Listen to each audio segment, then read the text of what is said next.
Bismillahirrahmanirrahim.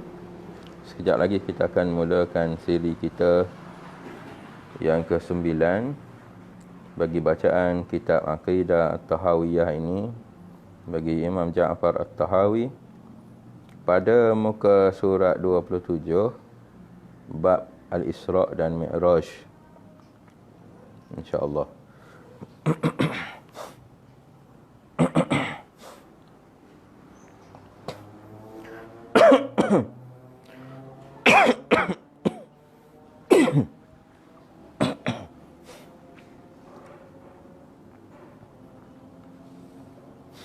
Dan bagi siapa yang belum ada kitab, boleh hubungi bagi pembelian kitab pada nombor yang tertera pada skrin.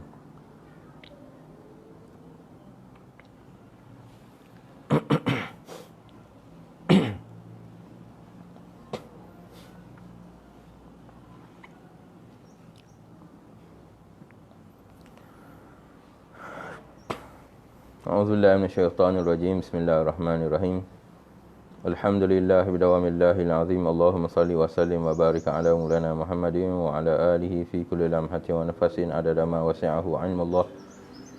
Allahumma inni uqaddimu ilaika bayna yaday kulli nafasin wa lamhatin wa tarfatin yatrifu biha ahlus samawati wa ahlul ard.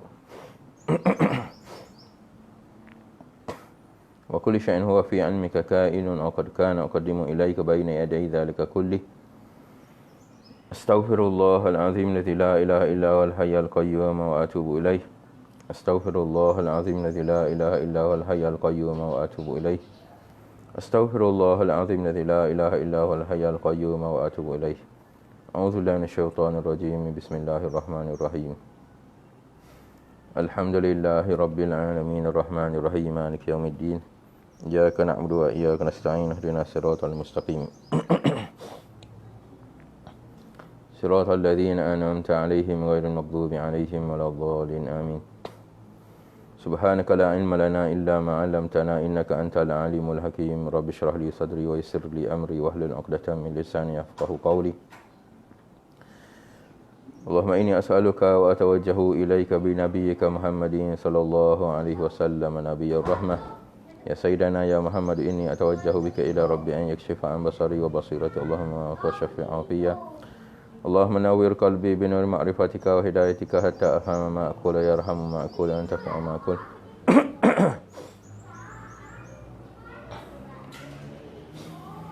قال المصنف رحمه الله تعالى ونفعنا بعلومه آمين. Bismillahirrahmanirrahim. Terdahulu bacaan kita, yakni kita berhenti selepas daripada kita baca berkait dengan perkataan wa ta'ala anil hududi wal ghayati wal arkani wal a'dha'i wal adawati la tahwihil jihatus sittu kasairil mubtada'ati. Yani Allah Ta'ala itu tidak diliputi oleh had-had dan kesudahan-kesudahan, dan bukan adanya Allah Ta'ala itu baginya anggota juzuk dan anggota-anggota dan juga adawat, organ-organ. La tahwihil jihatus sittu, tidak dilingkungi Allah Ta'ala itu oleh enam arah, atas bawah, depan belakang dan juga kiri kanan. Kasairil mubtada'ati, sebagaimana yang terdapat pada mubtada'at, yang ini benda-benda baru. Hari ini kita baca bab Isra' dan juga Mi'raj. Al-Imam Abu Ja'far At-Tahawi radhiyallahu anhu berkata lagi, wal mi'raju haqqun wa qad usriya bin nabiyyi sallallahu alaihi wasallam wa urija bi syakhsihi fil yaqazati ila as-sama'i ثم إلى حيث شاء الله من العلا وأكرمه الله بما شاء وأوحى إليه ما أوحى ما كذب الفؤاد ما رأى فصلى الله عليه وسلم في الآخرة والأولى. Maksudnya peristiwa Isra' peristiwa Mi'raj adalah benar. Nabi SAW dibawa berjalan pada malam hari dengan dirinya.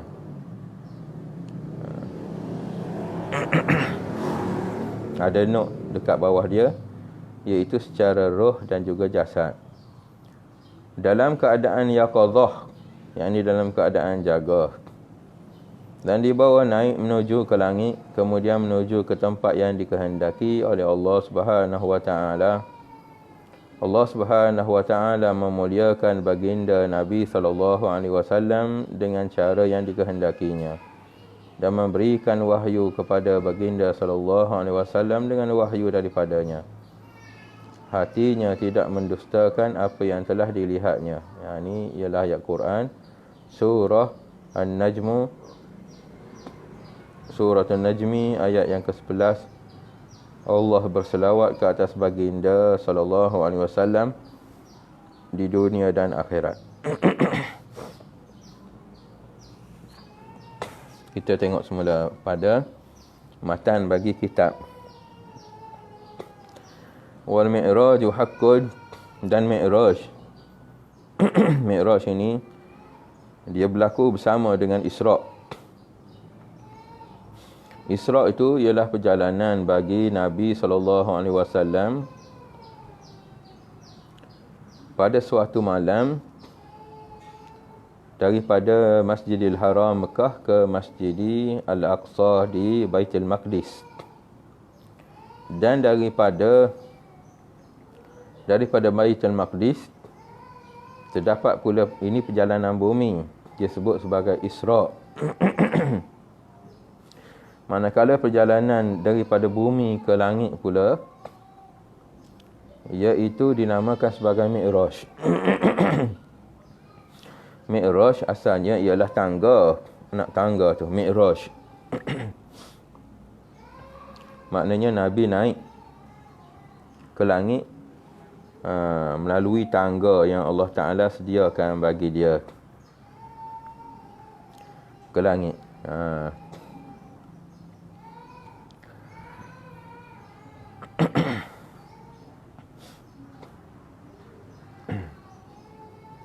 Wal mi'raju haqqun, dan mi'raj, yakni perjalanan Nabi daripada Baitul Maqdis di bumi ke langit, itu hingga berjumpa Allah Subhanahu wa taala pada malam Isra' tadi, pada malam Isra'. Haqqun adalah benar. Wa qad usriya bin Nabi sallallahu alaihi wasallam, sesungguhnya telah diisrakan dengan Nabi kita sallallahu alaihi wasallam. Isra' ni maknanya diperjalankan malam dia daripada Masjid Makkah, Masjidil Haram ke Masjid Baitul Maqdis pada suatu malam. Dan pada malam tersebut juga Allah Ta'ala jemput Nabi sallallahu alaihi wasallam ke ke langit. Wa urija bi syakhsihi, dan ada nota dekat bawah tu, iaitu peristiwa Rasulullah SAW naik ke langit hingga ke Sidratul Muntaha. Yang ini peristiwa bagi Mi'raj. Wa urija bi syakhsihi, dan Nabi dinaikkan ke langit tadi bi syakhsihi, dengan dirinya, diri Nabi SAW, yakni dengan roh dan juga jasad. Ini muafakat ulama padanya, melalui roh dan juga melalui jasad. Fil yaqazati, di dalam keadaan Nabi jaga, bukan dalam keadaan tidur, mimpi atau lain-lain. Ilas samai, kepada langit. Summa ila haitsu sya'allah, kemudian kepada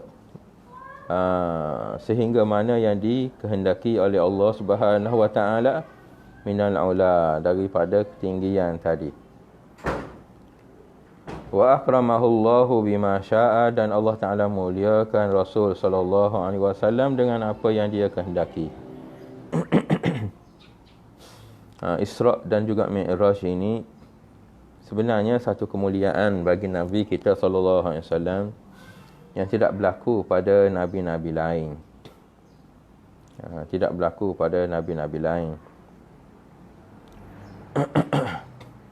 Yang ini yang dikatakan sebagai mukjizat khas bagi Nabi SAW. Ini dengan roh dan juga dengan jasad lah. Adapun Mi'raj yang berkait dengan roh saja itu banyak berlaku. Sama ada ke atas Nabi kita sendiri SAW dan ke atas Nabi-Nabi lain, dan juga orang wali-wali dan juga orang soleh-soleh berlaku Mi'raj. Hingga kan terdapat dalam satu hadis Nabi SAW, Nabi sebut tentang as-salatu mi'rajun. As-salatu mi'rajun, iaitu sembahyang itu ialah mi'raj, seolah-olah naik ke langit. As-salatu mi'rajun, solat itu ialah mi'raj bagi orang mukmin, orang yang solat.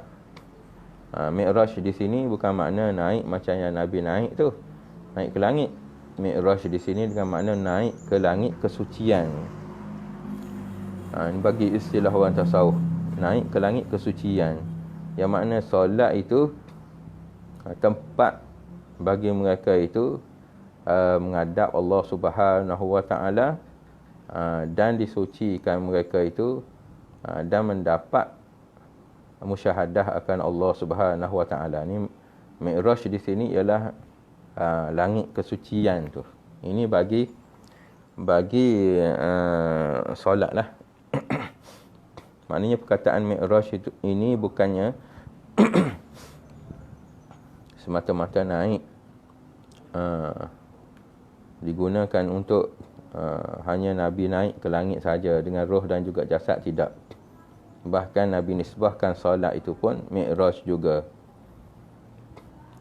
Dia dalam satu bait syair bagi Sayyidi Ahmad bin Idris, dia ada satu qasidah, nama dia Qasidah Mimiyah. Dia kata, ala fasalatul abdi mi'raju qudsihi ilallahi jallallaha subhanahu wa ta'ala amma fa fiha at-tajalli lil qulubi wa man lam yakun li ghairi at-tajalli fastafid in turid ilma.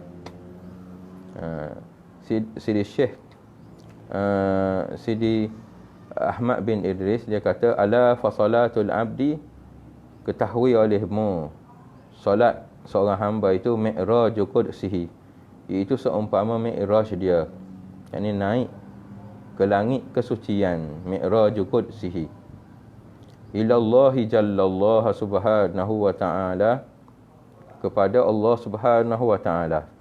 Fafiha, dan padanya, pada solat tadi, fafiha tajalli, ada padanya tajalli Allah Subhanahu wa ta'ala. Ini Allah Ta'ala buka rahsia, buka berkait dengan tajalli, buka rasa. Fafiha tajalli lil qulub, bagi hati-hati. Wa man lam yakun li ghairi tajalli, siapa yang tidak dapat tajalli ini, bukaan rasa ini, fastafid in turid ilma, maka hendaklah dia cari sekiranya, kalau dia nak tahu macam mana mi'raj bagi orang mukmin. Sehingga kan Sidi Ahmad bin Idris dia sambung lagi,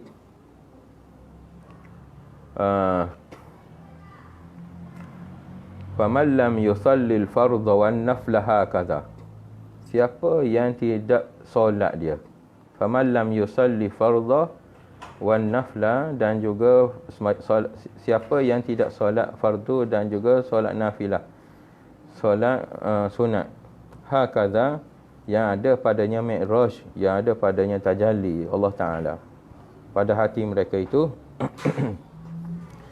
falaisa lahu dinun, maka dia seumpama orang yang tidak ada agama.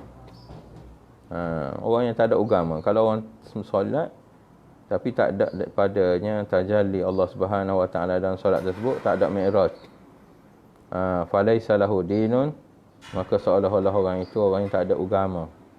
walau balagan najma, walaupun ilmunya melangit tinggi sekalipun. Walaupun nama dia Gah sekalipun. Tapi istilah dia bagi ahli sufi, seolah-olah orang ni orang yang tak ada agama. Ini teruk ni bagi kita kalau kita sembahyang dalam keadaan lalai senantiasa, seolah-olah macam orang tak ada agama. Jadi bagi orang yang nak rasa bagi solat yang ada padanya Mi'raj, kena cari jalan lah.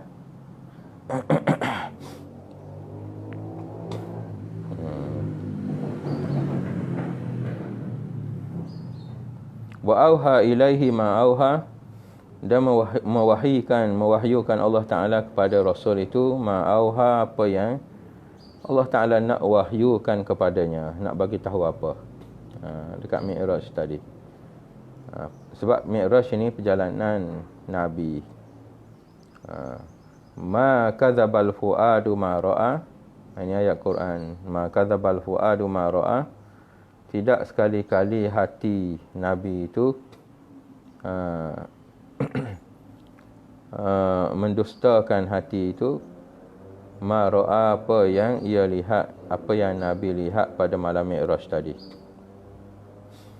Fa sallallahu alaihi wasallama, maka selawat Allah Ta'ala ke atasnya, wasallama, dan menselamatkan Allah Ta'ala akan Nabi tadi, fil akhirati wal ula, di dalam dunia dan juga di dalam akhirat. Jadi permulaan bagi Isra' dan Mi'raj ini, Imam Abu Ja'far At-Tahawi masukkan dia di dalam setengah daripada perkara akidah. Perkara akidah yang mana wajib diimani oleh kita semua. Jadi Imam Abu Ja'far At-Tahawi dia terus masukkan bahawasanya berlaku peristiwa Isra' dan juga Mi'raj kepada Nabi SAW. Semuanya terdapat di dalam nas, sama ada Quran ataupun hadis, sama ada secara langsung ataupun secara tidak langsung berkait dengan Isra' dan juga Mi'raj ini. Berikutan daripada perbincangan yang berlaku pada masa beliau, yakni pada masa kehidupan Abu Ja'far At-Tahawi, ada beberapa khilaf berlaku pada ulama pada masa tersebut. Ada setengahnya yang mengatakan bahawasanya Nabi ini naik ke langit dengan roh sahaja, sebagaimana terdapat dalam hadis juga. Tapi muafakat ulama bahawasanya perjalanan Nabi itu daripada bumi, daripada Mekah ke Baitul Maqdis dan daripada Baitul Maqdis ke Sidratul Muntaha, bahkan ke atas lagi daripada Sidratul Muntaha itu, iaitu sebagai perjalanan yang sedar, dengan keadaan sedar, bukan mimpi, dan juga bersama dengan roh dan juga jasad. Ini yang ditegaskan oleh Abu Ja'far At-Tahawi supaya dipegang oleh orang awam kita semualah pada masa beliau dan seterusnya. Sebagaimana yang kita tahu bahawasanya peristiwa Isra' dan Mi'raj ini berlaku pada tahun Amul Huzni, dia panggil. Amul Huzni ni ialah tahun duka cita bagi Rasulullah SAW, di mana baginda telah kehilangan isteri baginda yang tersayang, iaitu Sayyidatina Khadijah, dan juga bapa saudara dia Abu Talib. Jadi kedua-dua individu ini banyak membantu Rasulullah SAW di dalam perjuangan, di dalam menegakkan agama Islam, dalam membangunkan agama Islam, dalam mengasaskan agama Islam. Jadi disebabkan kedua-dua tokoh ini menjadikan baginda itu lebih mudah di dalam menyebarkan agama Islam, sama ada dari segi sokongan, sama ada dari segi bantuan-bantuan lain. Jadi apabila hilang kedua-duanya, jadi hati baginda itu jadi sedih. Hati baginda Rasulullah SAW. Jadi Isra' dan Mi'raj ini seumpama kita kata sebagai cara Allah Ta'ala untuk nak memotivasikan lagi Rasul sallallahu alaihi wasallam di dalam perjuangan beliau dalam meneruskan tanggungjawab yang Allah Ta'ala berikan kepada baginda sallallahu alaihi wasallam dalam menyebar agama Islam. Ini umpama kita, kalau kita kata kalau seorang itu sedih, kalau untuk nak menghilangkan sedih kita bawa berjalan-jalan. Ini soalnya beginilah. Tapi bukannya perjalanan yang Allah Ta'ala jadikan bagi Rasul ini perjalanan yang sia-sia, tidak. Bukan hanya mengobat hati Rasul sahaja, tak. Bahkan ada baginya perjalanan syarak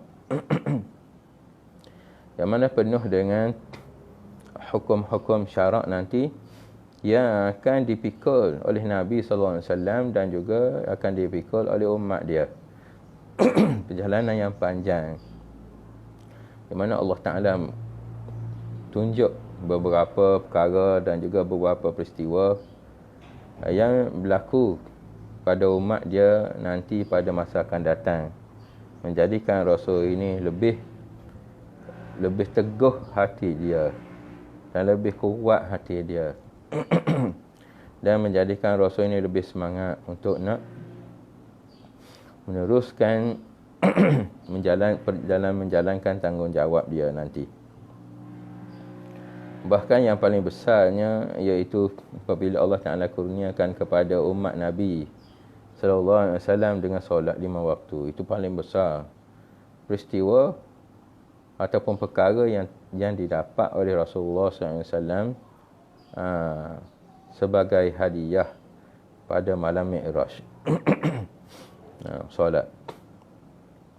Bagaimana Nabi Mi'raj ke langit dengan tubuh dan juga roh, begitulah juga umat dia pun Allah Ta'ala beri peluang juga untuk Mi'raj juga, iaitu melalui solat tadi. Solat yang telah difardukan pada malam Isra' Mi'raj Nabi juga. Bagaimana yang kita baca tadi, qasidah mimiyah daripada Sidi Ahmad bin Idris radhiyallahu anhu.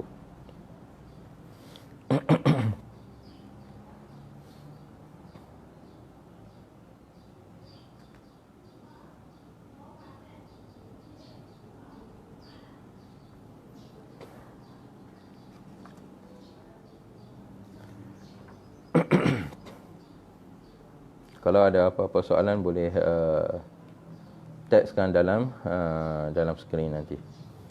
Seterusnya kita sambung lagi di dalam bab sam'iyat berkenaan dengan telaga, yakni haud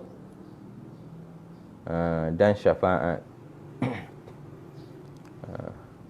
Haud tu makna dia kolam, haud. Al-Imam Abu Ja'far At-Tahawi radhiyallahu anhu berkata, wal haudu alladhi akramahu Allah Ta'ala bihi ghiyasan li ummatihi haqqun wasyafa'atu allati iddakharaha lahum haqqun kama ruya fil akhbar. Maksudnya, dan haud yang telaga di mana Allah Subhanahu wa taala telah menganugerahkan kepada Rasulullah sallallahu alaihi wasallam adalah sesuatu yang benar, dan syafaat adalah benar bagaimana dinyatakan dalam hadis-hadis. Ini perkara yang berkait dengan haud ini. Wal haudhu, dan haud yang telaga ataupun kolam yang Allah Taala berikan kepada Nabi sallallahu alaihi wasallam. Telaga ini ada bagi Nabi dan dinamakan, ulama namakan sebagai Al-Kautsar, sebab Allah Taala ceritakan berkait dengan haud ini dalam suratul Kautsar, inna a'tainakal kautsar. Jadi ulama namakan dia sebagai Al-Kautsar, telaga Al-Kautsar ataupun kolam Al-Kautsar. Jadi duduk telaga ini ataupun kolam ini selepas daripada titian Siratal Mustaqim, sebelum daripada mukmin masuk ke dalam syurga. Jadi setiap Nabi juga ada bagi mereka itu haud sendiri yang diminum oleh umat-umat masing-masing. Jadi telaga ataupun kolam bagi Nabi kita sallallahu alaihi wasallam sangat besar dan luas. Dia punya timba dia, mengikut di dalam hadis, sebanyak bintang di langit. Banyak sungguh. Dan timba dia dibuat daripada permata-permata. Bukan macam kita lah. Ini sebelum daripada masuk syurga. Jadi bagi ahli syurga yang sebelum daripada masuk ke dalam syurga, mereka akan minum air daripada kolam haud ini, dan dengan sebab minum itu mereka tidak akan dahaga dan lapar selama-lamanya. Itu setengah daripada hikmah dia.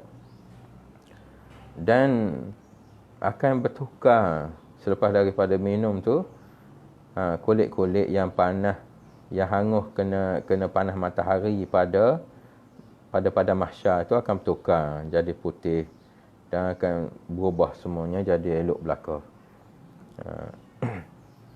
Jadi masuk ahli syurga ke dalam syurga selepas daripada minum air daripada haud Nabi sallallahu alaihi wasallam, kolam Nabi ini,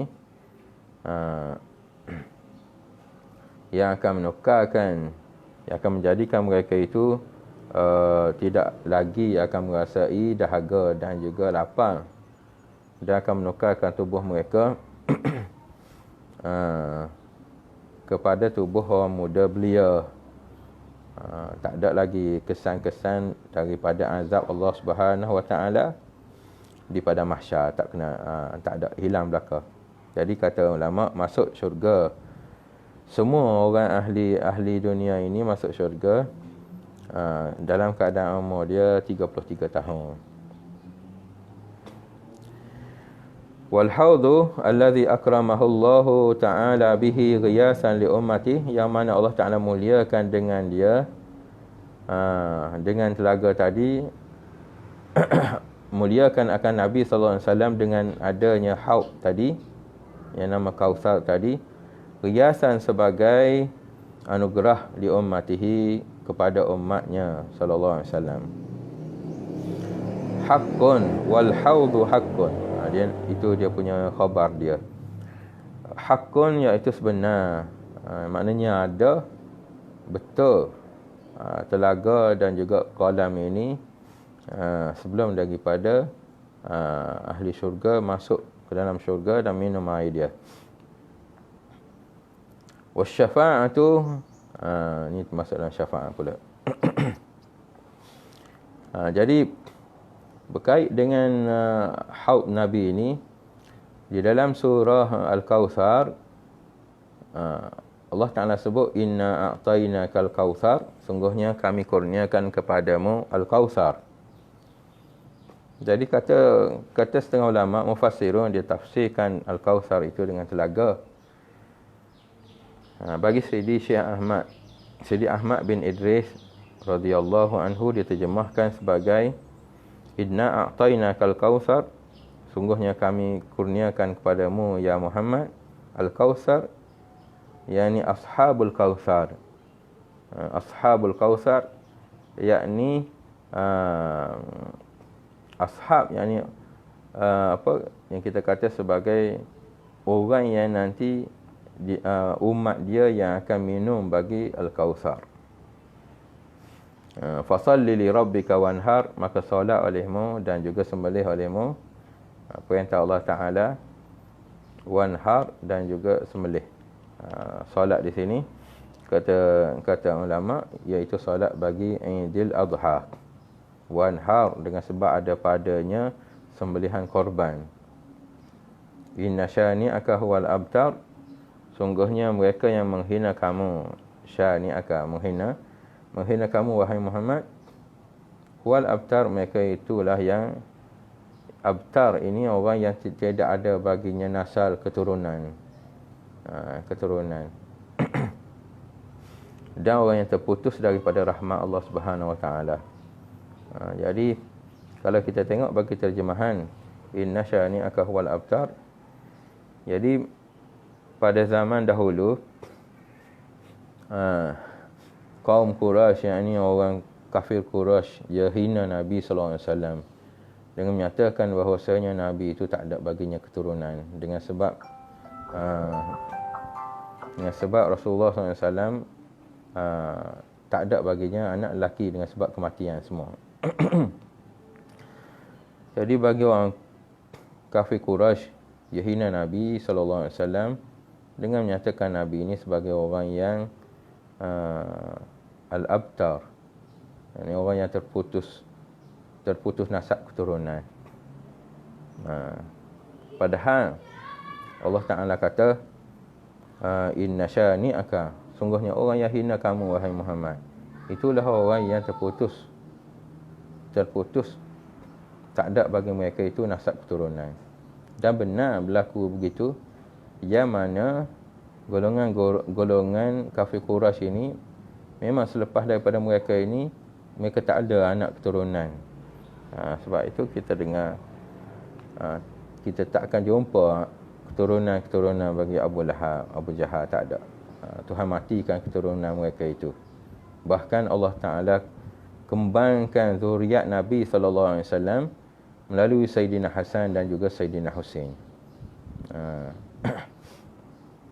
Allah Ta'ala kembangkan lagi.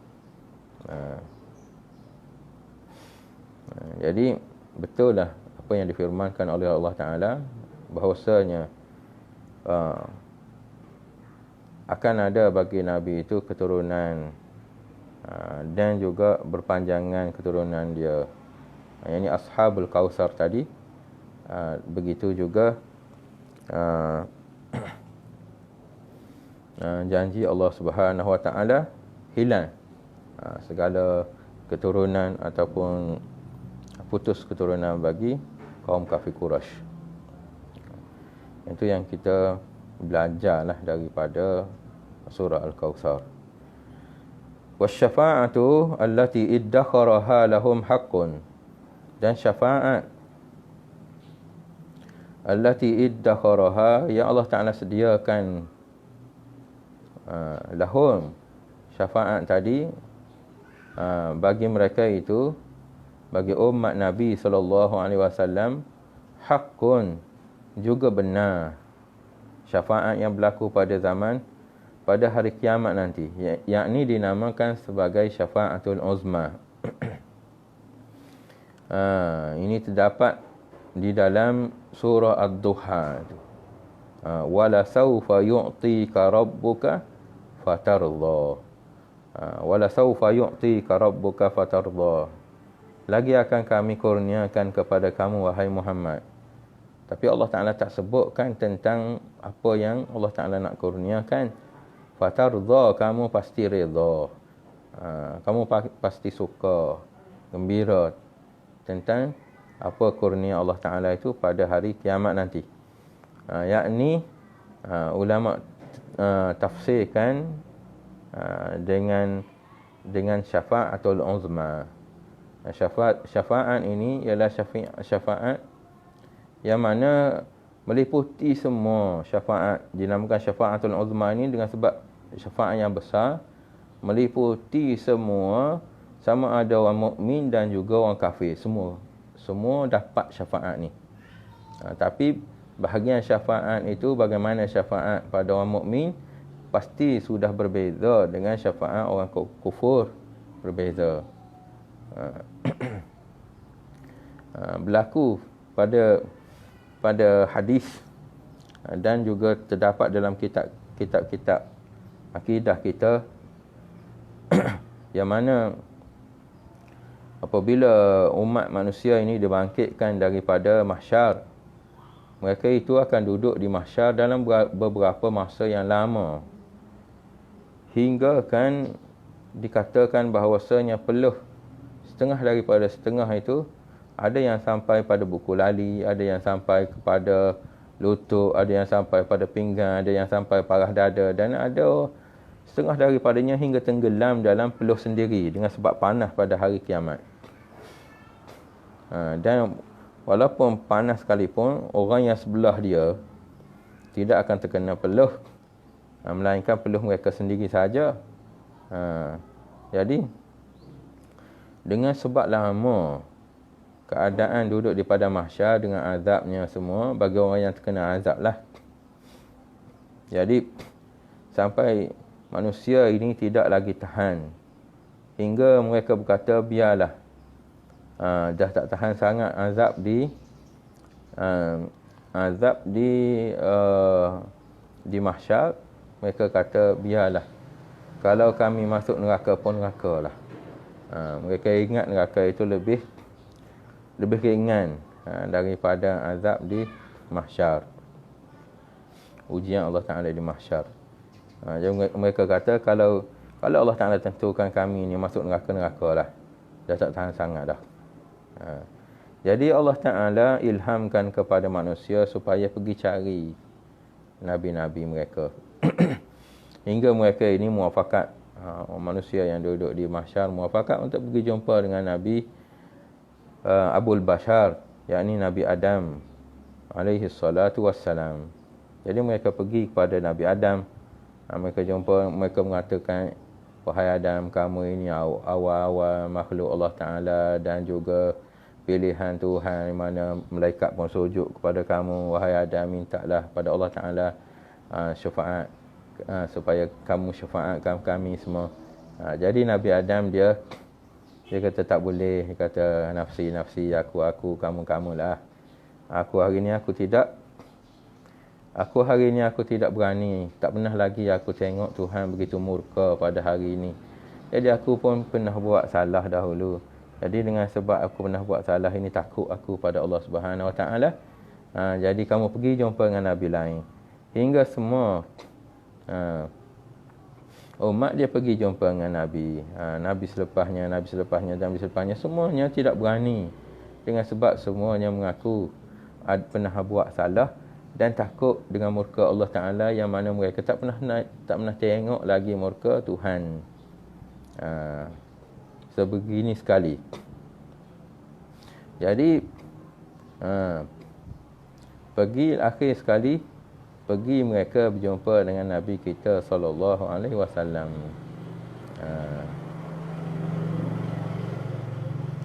Jadi Nabi sallallahu alaihi wasallam dia kata, ini bahagian aku. Jadi Nabi sallallahu alaihi wasallam dia tunduk sujud bawah arasy, hinggalah Allah Taala firman pada Nabi, angkat olehmu, bangun olehmu, bukan hari ni hari sujud, dan minta olehmu. Yang ni Nabi minta pada Allah Taala supaya disyafaatkan segala manusia. Bermula daripada situlah manusia ini akan dihisab. Terdahulu sebelum daripada hisab tu, masuk syurga dulu. Bagi ahli syurga yang masuk tanpa hisab, masuk dulu. Kemudian berlaku syafaat lain. Kemudian barulah didirikan mizan dan dibuat hitung amalan tadi. Itu berkait dengan syafaat Nabi SAW berlaku pada umat dia dan pada seluruh manusia pada zaman tersebut.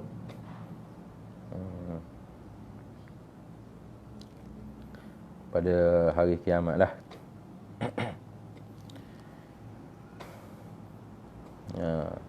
Macam mana syafaat bagi ahli nar?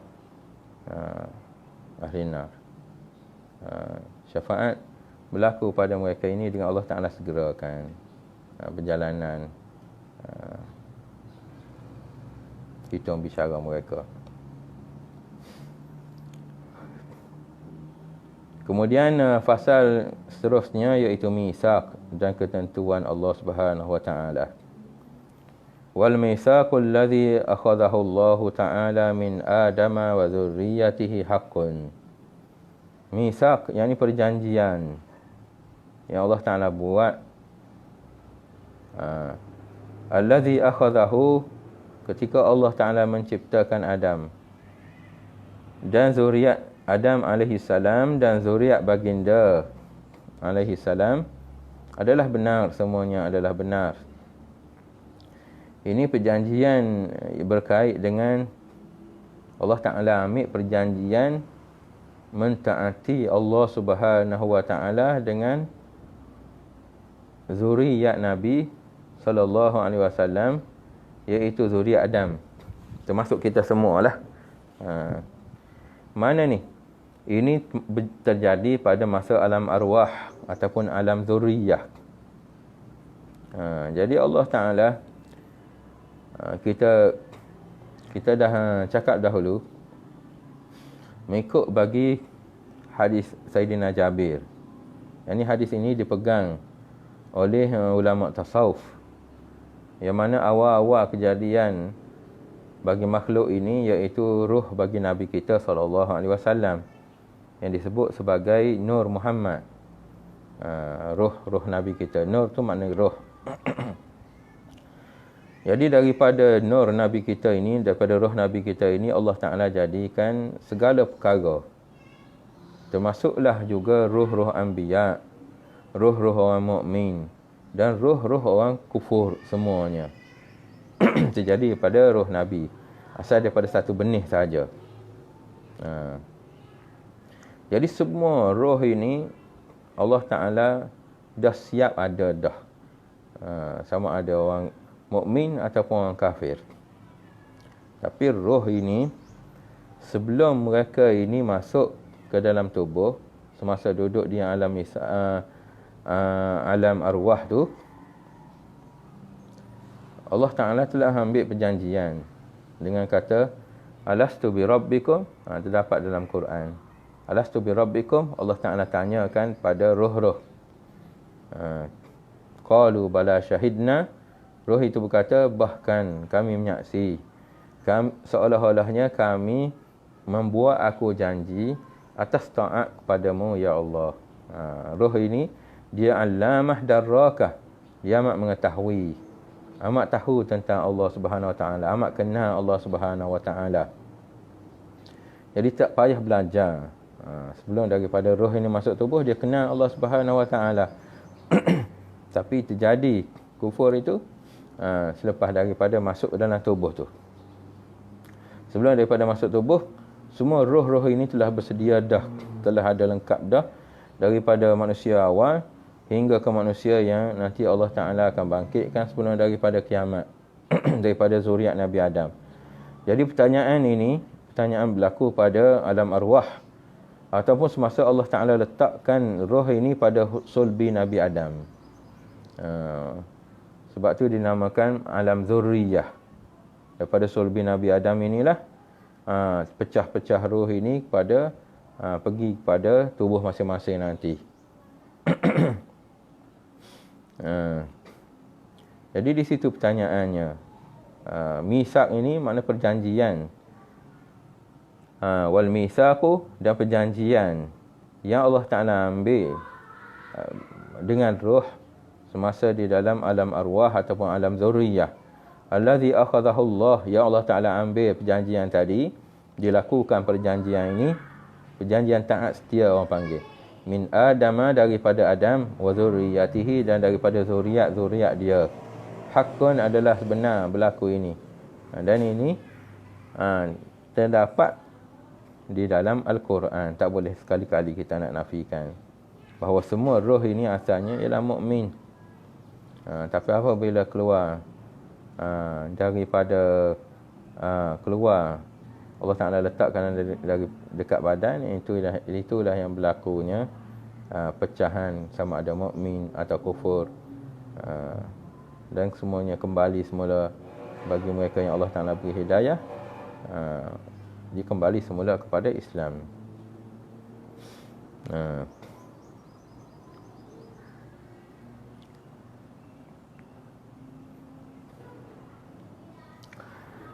Wa qad alima Allah Ta'ala fi ma lam yazal adada man yadkhulu al-jannata wa adada man yadkhulun nara jumlatan wahidah fala yuzadu fi dhalikal adadi wala yunqasu minhu. Maksudnya Allah Subhanahu wa Ta'ala senantiasa Maha mengetahui jumlah bilangan orang-orang yang akan masuk ke dalam syurga dan jumlah bilangan orang-orang yang akan masuk ke dalam neraka secara tepat. Jumlah ini tidak pernah bertambah maupun berkurangan. Ini daripada ilmu Allah Subhanahu wa Ta'ala. Berkait dengan ilmu Allah Subhanahu wa Ta'ala, qad alimallahu ta'ala, sungguhnya telah mengetahui Allah Subhanahu wa Ta'ala fi ma lam yazal, maknanya senantiasa tahu Allah Subhanahu wa Ta'ala. Bukan makna baru-baru tahu, tidak. Bukan baru-baru tentu, tidak. Ada daman yadkhulul jannah, bilangan mereka yang akan masuk syurga nanti.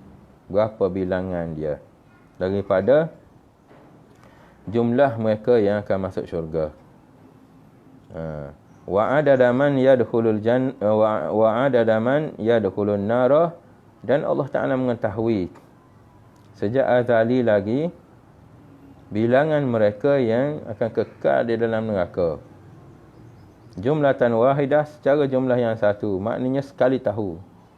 Bukan baru-baru tahu kemudian ada pula tarajuk ke bilang semula ke macam mana, tak ada macam kita. Maknanya daripada jumlah pertama, itu jumlah yang tidak muktamad. Kemudian mari kedua, ini baru muktamad, ataupun mari pula jumlah yang ketiga muktamad. Tidak, Allah Ta'ala tahu. Sebab ilmu dia tu, ilmu Allah Ta'ala ni meliputi, maknanya tahu semua berkait dengan hal ehwal makhluk. Itu kalau kita bahas bahagian takluk ilmu, dia ada 3. Yang ini Allah Ta'ala tahu berkait dengan perkara wajib, dan Allah Ta'ala, perkara wajib ini perkara yang berkait dengan zat dia dan juga sifat dia. Dan Allah Ta'ala tahu perkara berkait dengan mustahil. Allah Ta'ala tahu berkait dengan perkara mustahil ni, Allah Ta'ala tahu tentang tak ada benda itu. Dan Allah Ta'ala tahu berkait dengan makhluk ini secara terperinci, bukan secara ijmali, borong-borong begitu semua. Bukan setakat Allah Ta'ala tahu berkait dengan bilangan jumlah ahli syurga dan ahli neraka, bahkan apa yang berlaku pada syurga dan neraka, dan apa nikmat-nikmat yang baharu yang Allah Ta'ala senantiasa baharukan nikmat tersebut pun Allah Ta'ala tahu, walaupun benda itu tidak berkesudahan. Nikmat syurga dan azab neraka ini perkara yang tidak kesudahan. Jadi walaupun tak ada kesudahan, tak ada akhir, sud, kata orang Fatani dia kata sud, ataupun orang Kelantan dia kata sud, maknanya akhir. Akhir bagi nikmat tersebut pun Allah Ta'ala tahu. Jadi kalau berkait dengan zuriyat, ataupun berkait dengan perkara yang ahli syurga ini dan ahli neraka ini sangat mudah bagi Allah Subhanahu wa Ta'ala. Tahu itu, tahu dengan tepatlah. Sebab meliputi ilmu dia Allah Subhanahu wa Ta'ala. Fala yuzalu fi dhalikal adad, tidak bertambah di dalam bilangan ahli syurga ataupun bilangan ahli neraka, tidak bertambah. Wala yunqasu minhu, dan tidak sekali-kali berkurangan bilangan tersebut. Misalnya tiba-tiba nak tambah ke jumlah ahli syurga, ataupun nak kurangkan ke jumlah ahli syurga, ataupun nak tambah ke jumlah ahli neraka. Yang itu menunjukkan bahawasanya kalau bertambah dan juga berkurangan ini, maknanya ilmu Allah Ta'ala itu masih lagi tidak meliputi, dia panggil. Ilmu Allah Ta'ala itu masih lagi tidak, kita kata sebagai tepat. Sebagaimana ilmu kita kadang-kadang berlaku penambahan, kadang-kadang berlaku kekurangan, dengan sebab ilmu kita memang tidak tepat pun, tidak muktamad. Tapi sekiranya berlaku penambahan, tidak tepat, maknanya tidak muktamad, atau pengurangan bagi ahli syurga dan juga ahli neraka, itu menunjukkan bahawasanya ilmu Allah Ta'ala itu tidak sempurna. Jadi jumlah ahli syurga dan juga ahli neraka, Allah Ta'ala telah tahu sebelum daripada Tuhan buat makhluk ini sendiri. Sebelum daripada Tuhan buat nur Nabi kita Muhammad sallallahu alaihi wasallam pun Tuhan dah tahu dah. Sebelum berlaku lagi benda itu, Tuhan dah tahu dah. Walaupun sekarang ini belum lagi ada orang masuk syurga dan belum lagi orang masuk neraka, Tuhan dah tahu dah siapa yang ahli syurga dan siapa yang ahli neraka. Jadi kita mohon pada Allah Subhanahu Wa Taala doa, lebih-lebih lagi pada bulan Ramadan ini yang mulia ini, yang lagi baki sehari ataupun 2 hari lagi, supaya Allah Ta'ala kurniakan kita syurga, jadikan kita ahli syurga. Allahumma inna nas'aluka ridhaka wal jannah wa na'udzubika min sakhatika wan nar. Allahumma innaka afuwun karimun tuhibbul afwa fa'fu anna wa an walidina wa an ummati sayyidina Muhammadin sallallahu alaihi wasallam. Rasanya setakat itu sahaja dahulu. Kita tengok Azhari. Dia kata, Assalamualaikum Ustaz, tentang matan Nabi Mi'raj naik ke langit itu, ramai yang berpegang pada ini dan menyatakan ia bukti Allah memang di langit. Boleh Ustaz beri penerangan lanjut tentang ini? Berkait dengan Mi'raj, adakah Nabi naik ke langit jumpa Allah Subhanahu Wa Taala dan menunjukkan Allah Taala itu duduk di langit?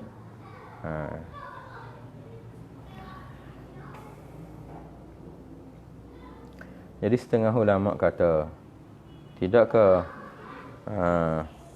kalau kita kata Tuhan, Nabi itu naik ke langit dan jumpa Tuhan di atas langit, tidakkah itu menunjukkan Tuhan itu berada di atas langit? Padahal sebenarnya boleh sahaja Allah Ta'ala nak kurniakan bagi Nabi apa-apa kurnia di bumi pun boleh, tapi dengan sebab muliakan Nabi, nak memuliakan Nabi, dan juga nak bawa Nabi berjalan itu, nak menghiburkan hati Nabi, dan lagi tempat bagi Tuhan nak kurniakan sebesar-besar ibadah bagi Nabi. Jadi mengikut bagi pendapat ulama, munasabah tempatnya itu di langit. Munasabah tempat bagi terima kurnia, sebagaimana kita apabila sultan nak kurniakan kita dengan suatu kurnia, boleh saja dia jumpa mana-mana kita, dia arah mana-mana kita, ataupun dia suruh pesuruh dia pergi ke rumah kita datang. Tapi mengapa dia jemput ke istana? Jemput ke istana sebab semata-mata untuk muliakan Nabi sallallahu alaihi wasallam bagi pihak tempat itu. Bagi pihak tempat, bukan menunjukkan Allah Ta'ala itu tempat, pihak kedudukan tu, makanah, nak muliakan bagi makanatun Nabi, bukan nak menunjukkan bagi Tuhan itu ada tempat, tidak. Itu mengikut bagi pendapat ulamanya, begitulah.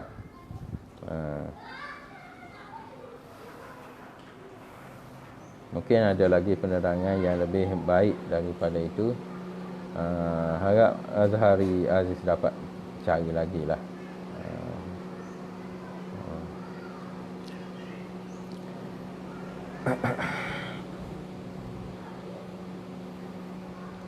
أقول قولي هذا وأستغفر الله لي ولكم. والسلام عليكم ورحمة الله وبركاته. أعوذ بالله من الشيطان الرجيم. بسم الله الرحمن الرحيم. الحمد لله بدوام الله العظيم. اللهم صل وسلم وبارك على نبينا محمد وعلى آله وصحبه. اللهم اجعلنا من العلماء الشاكرين الصالحين والصابرين المتقين. اللهم إنا نسألك تعجيل عافيتك وصبرا على بريتك ربنا لا تزغ قلوبنا بعد إذ هديتنا وهب لنا من لدنك رحمة إنك أنت الوهاب. ربنا هب لنا من أزواجنا وذرياتنا قرة أعين واجعلنا للمتقين إماما. اللهم اغفر لنا ذنوبنا ولوالدينا ولمشايخنا ولأهلنا ولأصحاب الحقوق ولجميع المسلمين والمسلمات. اللهم إنا نسألك حبك وحب من يحبك ونعم الذي يحبك. اللهم إنك عفو كريم تحب العفو فاعف عنا عن والدينا وعن أمة سيدنا محمد صلى الله عليه وسلم. ربنا آتنا في الدنيا حسنة وفي الآخرة حسنة وصلى الله وسلم وبارك على نبينا بك رب العزة عما يصفون وسلام.